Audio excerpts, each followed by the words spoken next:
From Silicon Design to Human Health, a personal reflection on study, work, illness, and purpose. Number 1489, VPT Sharp 050, January 1, 2026. Gerald C.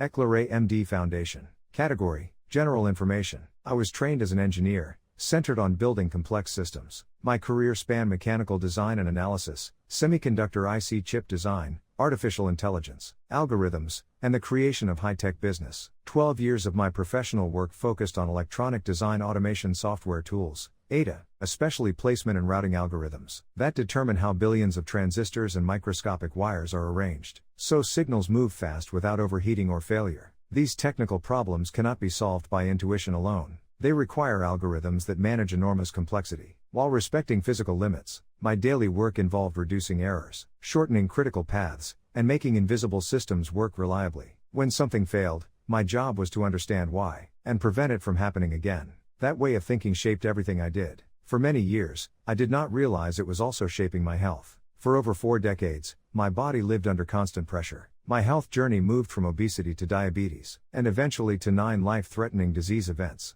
Deadlines were relentless. Financial and legal responsibilities were heavy. From the outside, life appeared productive and successful. Inside, it was a steady accumulation of stress, with no breathing room for recovery. Only later did I recognize this as accumulated stress and fatigue, similar to how materials weaken under repeated loading without rest. On June 21, 2025, that illusion ended with a sudden stroke. Later, when I reviewed hundreds of my brain CT images and saw calcified cerebral microvessels as bright white spots, I connected this diabetes-induced vascular damage to what I learned from Professor Norman Jones at MIT in 1972 about dynamic plasticity. My body resembled a steel bridge carrying heavy traffic every day, finally failing when an earthquake strikes. My stroke was caused by diabetes, weakened vessels exposed to a single episode of acute hypertension at 175 mm of mercury. That spike acted like an earthquake, triggering my blood vessel rupture in the Pontine region, an area with a 70% to 80% mortality rate. In medicine,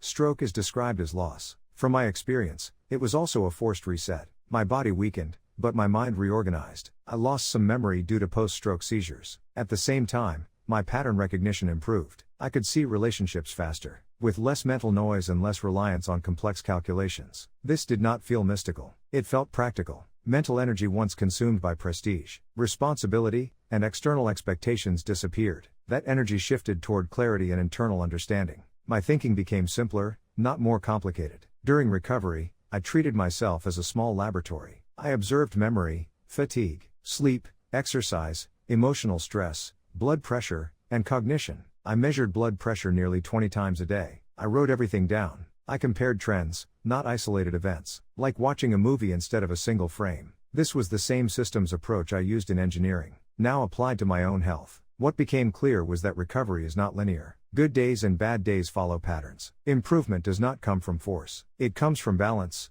timing, and allowing the system to adjust. In 2025, I wrote 292 medical research papers. The number itself is not important. What mattered was focus. Many ideas I had studied for years finally aligned. In engineering terms, it was not noise, it was resonance. My work describes disease as a process that develops over time, accumulates internal damage, and sometimes fails suddenly. This applies to machines, buildings, and human bodies. I tried to explain these ideas in plain language, so patients and families could understand what is happening, not just hear lab numbers. Good test results today do not erase damage from the past. Small daily habits matter more than occasional extreme events. These truths are clearer when disease is seen as a moving process, not a snapshot. My engineering background also reshaped how I see maturity. In design, maturity means knowing when to stop, adding features and start removing noise. Systems that keep growing without simplification tend to overheat and fail. Human life follows the same rule. I once believed more wealth, status, and expansion meant progress. I now see unchecked complexity as the real problem.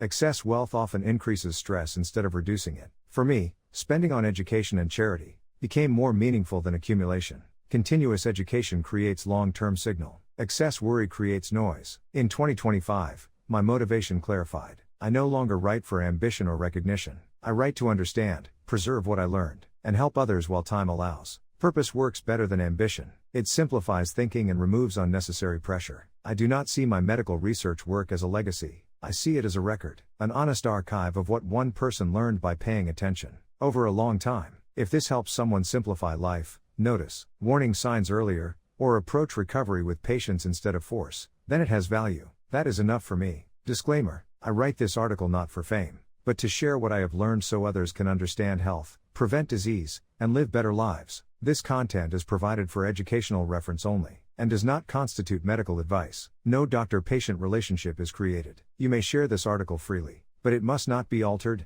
edited, or republished as your own. All intellectual property rights and copyrights belong to the author. Gerald C.